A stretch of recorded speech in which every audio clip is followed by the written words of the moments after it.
This is Bangor's First News, 7 Eyewitness News at 5:30. Happy Thanksgiving, everyone. I'm Jill Shannon. Topping our news tonight, a lady shopkeeper stops an attempted armed robbery in Bangor today. Gina Clark's been following the story and joins us now live with much more. Gina, what's going on? Jill. Betty and Lou Baker have owned Frost's Market on Main Street for 13 years. They've never had any problems until today, when around 11:50 a.m. a man wearing a light blue woolen ski mask marched into the store and demanded the money from the cash register. The robber carried a handgun in a plastic bag, but Betty Baker says she was not frightened, and although declined to be interviewed on camera, told us how she grabbed a nearby paring knife and chased the youth out of her store. Police were then called and scoured the area for several hours, but no suspects were arrested. And try to help see if we could track the subject. And we did a track for quite a while, went down towards Hamden, down the railroad tracks into Hamden, ended up at Route 202, where the track ended. The suspect is described as a white male, 6 feet to 6 feet 2 inches tall, weighing around 170 to 175 pounds. Last seen wearing a grey sweatshirt and jeans. When he was last seen, he was running towards Hamden. Now, I should point out that although police acknowledge Betty showed extreme bravery when confronting the robber today, she could have been seriously hurt. And police advise if any armed criminal approaches you, you just hand over what they ask for. Oh, scary situation. She's a brave lady. She certainly is. Okay. Thanks a lot, Gina. Another hunting-related accident today, this time in Old Town. 42-year-old Clifford Shepard of Old Town accidentally hit the hammer of a holstered pistol with the rifle he was carrying. The pistol went off, shooting Shepard in the leg. It happened as he was walking out of the woods where he'd been deer hunting. Shepard remains hospitalized tonight in good condition. Police are investigating a suspicious death in Stonington at this hour. According to state police detectives, the body of 30-year-old Jeffrey Eaton was discovered on the couch of his house earlier today. Allegedly, Eaton woke up feeling violently ill when he suddenly stopped breathing. All attempts at CPR proved unsuccessful. Detectives say Eaton spent much of yesterday drinking and fighting with friends. Police are calling the death suspicious because it is possible Eaton died as a result of his injuries. More will be known after the autopsy. A Holton man accused of strangling his girlfriend to death is saying he was insane at the time of the murder. Paul Gray is charged with killing 42-year-old Betty Curlis in her apartment on October 23rd. But at a plea hearing in Aroostook County Superior Court, Gray entered pleas of innocent and innocent by reason of insanity. Gray is being held without bail at Aroostook County Jail until his trial date. Turning to holiday news tonight, dishing up Thanksgiving dinner for the less fortunate. Governor McKernan and wife Olympia Snow today serving turkey and trimmings at the Salvation Army in Bangor. With this year's tough economic times, turnout was high for the feast, and everyone appreciated the governor's and Olympia Snow's helping hands.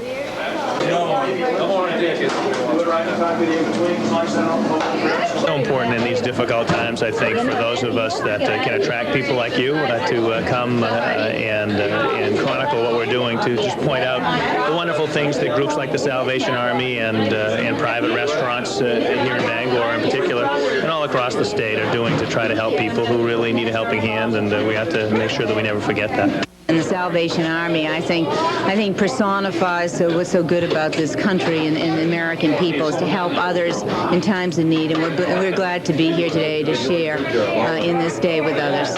Behind them, the Salvation Army is gearing up for Christmas, and as usual, anything you can contribute is most welcome. Still ahead on Eyewitness News, computer chips go video. Then later, a look at the first Thanksgiving when Bangor's First News continues. Stay with us. You're watching Bangor's First News, 7 Eyewitness News at 5:30. Taking a look at news around our state tonight, the President and Barbara Bush are spending their last Thanksgiving as America's first family at their seaside home in Kennebunkport. They're joined by White House spokesman Marlin Fitzwater and National Security Advisor Brent Scowcroft. And here's a look at other news making our main in brief tonight. A new federal rule is aimed at protecting workers from bloodborne diseases, including AIDS and hepatitis B. In Maine, state agencies say implementing the rule is proving costly. A University of Maine specialist says Maine produced a record blueberry crop this year. Maine growers produced about 80 million pounds of blueberries in 1992, more than ever before. And money is not growing on Christmas trees in northern New England this year. Experts say there's a glut of Christmas trees in Maine, New Hampshire, and Vermont this season. The root of the problem started about a decade ago when growers planted more trees than usual. Those trees are now mature, adding to the growers' woes the popularity of artificial Christmas trees. Nationally, 46% of homes with a Christmas tree go with a fake one. Taking a look at news around the world tonight. If you were watching on TV, you already know it rained on the parade in New York City today. That didn't stop the fun. The annual Macy's Thanksgiving Day Parade sailed through the stormy weather. High winds knocked balloons around a bit. Garfield's tail brushed an apartment building, and Bart Simpson had a close encounter with another building. But otherwise, the parade went off without a hitch. And here's a look at other news in our World in Brief tonight. U.S. troops may be on the ground in Somalia by Christmas. The U.S. government has offered to commit up to 30,000 armed troops to help in relief efforts in that starving African nation. Investigators reportedly have determined human error led to a U.S. aircraft carrier missile attack on a Turkish warship last month.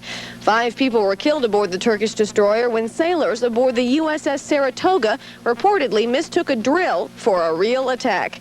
People across the country are feasting on turkey dinners as the nation gives thanks today. But some travelers' holiday plans have been altered by a brutal snowstorm in the plains and Midwest. VCR owners are blasé these days about the whole idea of video, but another high-tech industry is getting very excited about it, the computer industry. Take a look. Stops, turns. So I wanted to see the light and dark. 3D computer graphics, the most advanced animation in commercials, scientific research, and product design, are created this way. But the people in this room aren't professional computer scientists or artists yet. They're students in a unique program at the University of Illinois. This is the only course right now in the U.S. that has a classroom made up entirely of networked 3D workstations like these. It allows Professor Donna Cox to prepare the students to face the real world of work when they graduate. But we need to try it out now because there's only a billion things that can go wrong in this transfer and getting this stuff operating and running right, okay? Some students get hands-on experience with virtual reality, a visualizing technique that requires more physical interaction with the computer. Well, I draw by pointing and moving around in the space in front of me with this little box picking up my location. The class at the National Center for Supercomputing Applications is about 40% computer science students. The rest are majoring in art or design. No matter what their major, classmates all have to help each other understand the complex data systems. Collaboration is the key to success in the year-long course, and Cox feels it's also key for a successful career centered on computer graphics. One of the things that the artists and scientists that do that are the same is they make the invisible visible. And so in bringing this type of collaboration to undergraduate and graduate education is very important because in the real world, we all work on teams. In the real world, we have to cooperate and make things happen as a team. The workload is demanding and the dropout rate is high, but so is the interest of students from all over the campus. Ann Cox says by the end of the year, some students have worked on advanced animation that rivals anything a commercial production house could turn out. Miles O'Brien, CNN reporting. Interesting. Coming up on your one-hour news source, what's changed from the first Thanksgiving to tonight's Thanksgiving? And straight ahead, Matt steps in with your holiday forecast when we come right back. Time now for Bangor's first Thanksgiving Day weather with Matt Morano. How about this holiday rain, Matt? When's the sun going to blow back? Well, looks like we have some sun in the forecast for you, Jill, and everybody during tomorrow, especially near the coastline. But the weekend we may have some problems coming in by Sunday with a chance of some rain or snow. Outside right now is rain we have, and plenty of it. 45 degrees, the outside temp. Dew point at 42. A southeast wind at 6 with a falling barometer at 30.01 inches. Well, our high today, 46 degrees. Our low, 38. Not much of a spread due to the cloud cover and the rain, which is totaling up to 38/100ths of an inch outside the studio thus far. And we could see as much as 3/4 of an inch by the time it ends shortly after midnight. Sunrise tomorrow at 6:48. The sunset at 3:56. Well, indeed, a gloomy Thanksgiving in terms of weather, but I hope it's been a nice one for you with a nice meal or just sharing with friends and family.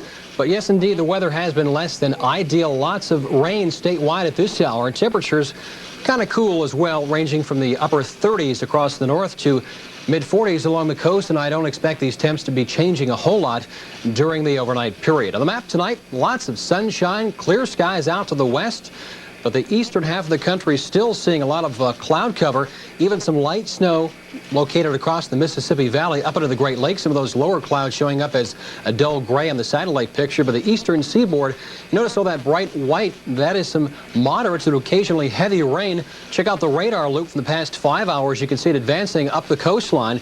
And I do expect we'll see much of the heavier rain amounting to an inch or more along the down east coast during the overnight period as it treks northeast at about 35 to 45 miles per hour. But tomorrow there is some hope for some sunshine. I do expect to see the sunshine starting to come out across central and southern Maine, but a weak disturbance will kick off a couple of scattered rain and snow showers for northern sections tomorrow. But I think partly sunny skies statewide the rule for Saturday. Marine forecast, small craft advisory tonight. Winds east-southeast shifting to the west for tomorrow at 15 to 25 knots. Waves 3 to 5 feet this evening, 2 to 4 feet tonight. And as we head into the day tomorrow, the visibility should be improving to over 5 miles with a low tide coming in and about 20-25 minutes into Bar Harbor. So again, tomorrow's the day to finally feel good about some sunshine, but not for northern Maine. You folks will still have some precipitation, and everybody gets it tonight. Check out my forecast. Rainy skies, some will be moderate to heavy at times, especially eastern sections. It'll be ending shortly after midnight in Bangor. Lows 38 to 44 degrees. Tomorrow, varying amounts of clouds and sunshine for the coastline, but cloudy all day with scattered rain and snow showers north and west of Bangor. A breezy day. Highs in the mid to upper 40s to about 50 at the coast, but falling late in the day. Tomorrow night, clearing and colder, 26 to 32. On Saturday, partly sunny, 36 to 42. I've got a lot of question marks for Sunday and Monday. There will be low pressure moving up the coast. It may stay to our east, but I'm going to perhaps be looking at some rain or snow developing on Sunday. And we'll see you again at 6 o'clock and check out the latest radar. Jill? Okay, thanks, Matt. Sounds like if you've got a long holiday weekend, tomorrow might be another good day to stay cozy and indoors. Well, the most traditional Thanksgiving Day custom is, of course, dining on a huge turkey dinner. Does our way of celebrating resemble at all what really happened on the first Thanksgiving? Eugenia Halsey reports. Most of us think of Plymouth, Massachusetts as the site of the first Thanksgiving, of pilgrims and Indians feasting on turkey and pumpkin pie. But actually, it wasn't a Thanksgiving, not in their sense of the word. It was a harvest festival, a celebration similar to what they had known back in England. What's more, it probably wasn't even the first Thanksgiving. Historians say 4 other states have valid claims to that honor, including Texas, Florida, Maine, and Virginia. In fact, the owner of Berkeley Plantation near Charles City, Virginia, says it really took place on this site. In 1619, 38 Englishmen sailed up the James River on a ship called the Margaret. When they reached shore, they fell to their knees and prayed. They landed here a year and 17 days before the Pilgrims even landed, with orders to have the first official Thanksgiving here at Berkeley. The tradition didn't endure because the settlers were later wiped out by Native Americans. But regardless of whether the first Thanksgiving actually took place here in Virginia or in New England or somewhere else, this much is known. The feast of the 1600s did bear some resemblance to today's celebrations. For example, wild fowl, like the turkey roasted by Native Americans at Jamestown, Virginia, was part of the Pilgrim's menu. The turkeys, definitely. The squashes that we know, the pumpkin pie and the cooked squashes were very prominent in the area. The cranberry, of course. The settlers also ate desserts of all kinds, like these tarts baked in a clay oven. But sweet potatoes weren't available, and corn, though plentiful, wasn't popular. Back home in England, corn is considered, or the maize that we would consider corn today, literally is considered animal food or food for swine. So, while Americans owe much to the Plymouth Pilgrims, they should thank a host of people for their Thanksgiving tradition. Eugenia Halsey, CNN. When we come right back, Bangor's kindergarten kids tell us how they'd do it if they were allowed to cook the Thanksgiving feast. But first, Ron Lisnett in with all the holiday sports action when Eyewitness News continues. Stay with us. Time now for our first look at sports with Ron Lisnett. Big football day, Thanksgiving is. That's right. Always a great tradition around my house anyway. Well, after a heavy meal, the most exercise most of us can manage is flicking the remote control between football games. That's probably what was happening. And, of course, he will be done after this afternoon. Pat Dye ending up with 4 SEC titles and 99 wins in his 12-year career. Well, the Bowdoin Polar Bears football team didn't certainly have one of its best seasons, but they are ending the year in a pretty unique way. Last night, Bowdoin took off for Galway, Ireland. On Saturday, they will take on the Tufts Jumbos. It's the only college game on Irish soil this season. Because of our proximity, we're the 2 closest schools to Ireland. So Bowdoin and Tufts are the 2 closest schools to the Atlantic, so we get the pick. And I think it's the only time a Division III school has played in Europe, too. First time ever. Previously, Division I teams have played over in Ireland, and this is the only football game in Ireland this year. Polar Bears seniors may not end up 500, but certainly a nice way to go out that game coming up on Saturday. Well, most high school basketball teams are thinking about opening the season. High schools get underway a week from tomorrow, but the Old Town Indians took a little time off from preseason workouts today to help out some people who aren't as fortunate as they are. They helped serve Thanksgiving dinner to some grateful folks in Old Town. We get a lot of support during the basketball season, and I think it's good that we come down and help out with the community, help some people who are less fortunate than we are. And the team decided, and coach came down. And, it's good to help out. I think it's a good idea we're all doing something together, kind of helping the community, doing something that's for a good cause. Matt Charette and Matt Arsenal helping out, and the Indians will be in action tomorrow in the preseason tournament going on down at the Bangor Auditorium. John Bapst, among other teams, in action tomorrow afternoon and tomorrow evening and throughout the weekend. Well, both Maine basketball teams had their final tune-ups before the regular season begins last night at the Alphon. The men's team took on an AAU club from Syracuse that also had a familiar face on its roster, last year's Maine captain Derek Hodge. He burned his old mates for 24 points, but Deontay Hersey countered with 21, and Francois Bouchard pumped in 33. Maine wins at 86-75. Next time out, it counts for real. Build this program on defense, and I didn't think we played very good defense the first half. Second half, I thought we got after it, and we settled down, and we played the way we like to play. And I think it showed in the second half. Men open at Eastern Illinois. The Maine women held their blue-white game last night. Heather Briggs had 15 points for the Blues. Cindy Buteau powering inside. She had 14 points. And freshman Kathy Gallant chipped in 12 for the Blue squad. They win at 61-56. Next up for the women, Boston College. I was very pleased. I was pleased with the improvement from the exhibition when we played Riverside, and I was pleased with some of the performances from the freshmen. Catherine Gallant and Stephanie Guidi did a fantastic job, and our veterans also did a good job with Shauna and Aaron and Heather and Chrissy and Cindy. And again, Joanne Palumbo's team opening up next Tuesday down on Chestnut Hill. Well, the Celtics have been playing like turkeys of late, but they got their act together last night. And that's some look at sports on this holiday. Okay, thanks a lot, Ron. When we come right back, some kindergarten kids talk about being in the kitchen on Thanksgiving. Stay with us. In entertainment news tonight, the new Disney movie Aladdin is breaking box office sales. Why? We thought we'd find out by asking the movie's creator. And finally tonight, ending this 5:30 edition of Eyewitness News, with Thanksgiving Day almost behind us now, how'd the turkey dinner turn out? The bird too dry, overcooked? We asked some of Bangor's littlest residents how they'd cook the big meal, given the chance. Here's what they had to say. To cook a turkey for your family, how would you cook that? Put it in the oven and cook it. How long would you cook it for? 1 minute or 50.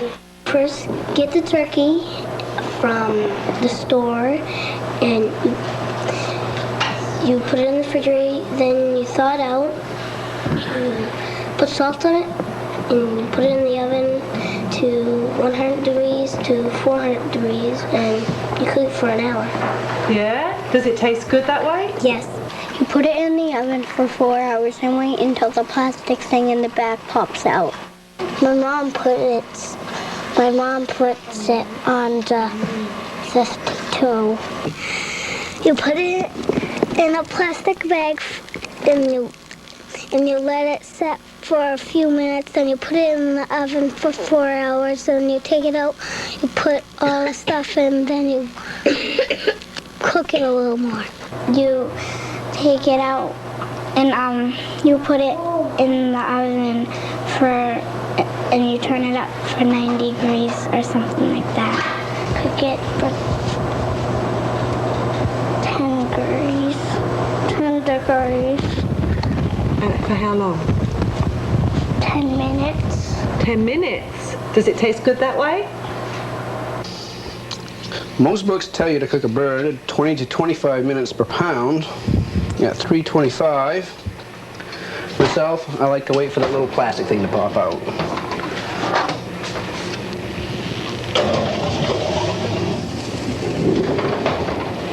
Football time. Give yourself a big hand up. That's great. That wraps up this 5:30 edition of Eyewitness News. Let's toss it over to Jim Keithley in the studio now for all the day's top stories. Jim? All right, thanks, Jill. Good evening, everyone, and happy Thanksgiving. I am Jim Keithley. Leading our 6 o'clock report tonight, a grocer foils a robbery attempt at her Bangor store today. Now, Gina Clark was at the scene, and she joins us now with the very latest. Gina? Jim, Frost Market has been a favourite with the locals for over 13 years. The owners, Betty and Lou Baker, say they've never had any problems. That is until today, when around 11:50 this morning, a man wearing a light blue woolen ski mask marched into the store and demanded the money from the cash register. The robber carried a gun in a plastic bag, but Betty Baker says she was not frightened and told us how she grabbed a nearby paring knife and chased the robber out of the store. Police were then called to the shop, and although they searched for several hours, no arrests were made. Brewer sent one of the dog officers over and try to help see if we could track the subject. And we did a track for quite a while, went down towards Hamden, down the railroad tracks into Hamden, ended up at Route 202 where the track ended. Now, the suspect is described as a white male, around 6 feet to 6 feet 2 inches tall, thin, weighing around 170 to 175 pounds, and wearing a grey sweatshirt and jeans. The last time the robber was seen, he was running towards Hamden. Police say anyone who has any information should contact the Bangor police station. Now, I should add that although police say they admire Betty's courage when facing the robber, it's always safer to simply hand over what the criminal is asking for. Right. And of course, we'll have an update at 11. Right. Thanks, Gina. In other news tonight, with 2 days to go before the close of hunting season, there's been another accident. An Old Town man shot himself in the leg today. State Fish and Wildlife officials say 42-year-old Clifford Shepard accidentally hit the hammer of a holstered pistol. With the rifle he was carrying, Shepard was walking out of the woods around 11:30 this morning when the accident happened. Shepard is in good condition at Eastern Maine Medical Center tonight. A suspicious death in Stonington has local police searching for clues at this hour as well. Allegedly, the body of 30-year-old Stonington native Jeffrey Eaton was discovered today in his house. Now, according to friends, Eaton had woken earlier feeling sick when suddenly he stopped breathing. Attempts to resuscitate him proved fruitless. The only clue regarding the cause of the Eaton's death, friends saying Eaton had spent yesterday drinking and fighting with friends. Police say Eaton's death may have resulted from injuries received during that fight. Now, police say they should know more once an autopsy is completed, which is expected sometime this week. A Holton man is behind bars tonight after pleading insanity to the murder of his girlfriend. Paul Gray allegedly strangled 42-year-old Betty Curlis in her apartment on October 23rd. But at his plea hearing in Aroostook County Superior Court, Gray entered a plea of innocent by reason of insanity. Now, Gray will stay in the Aroostook County Jail until his trial. Still ahead on Eyewitness News tonight, people helping people in this need. Thanksgiving Day, we'll have a pair of reports when we return.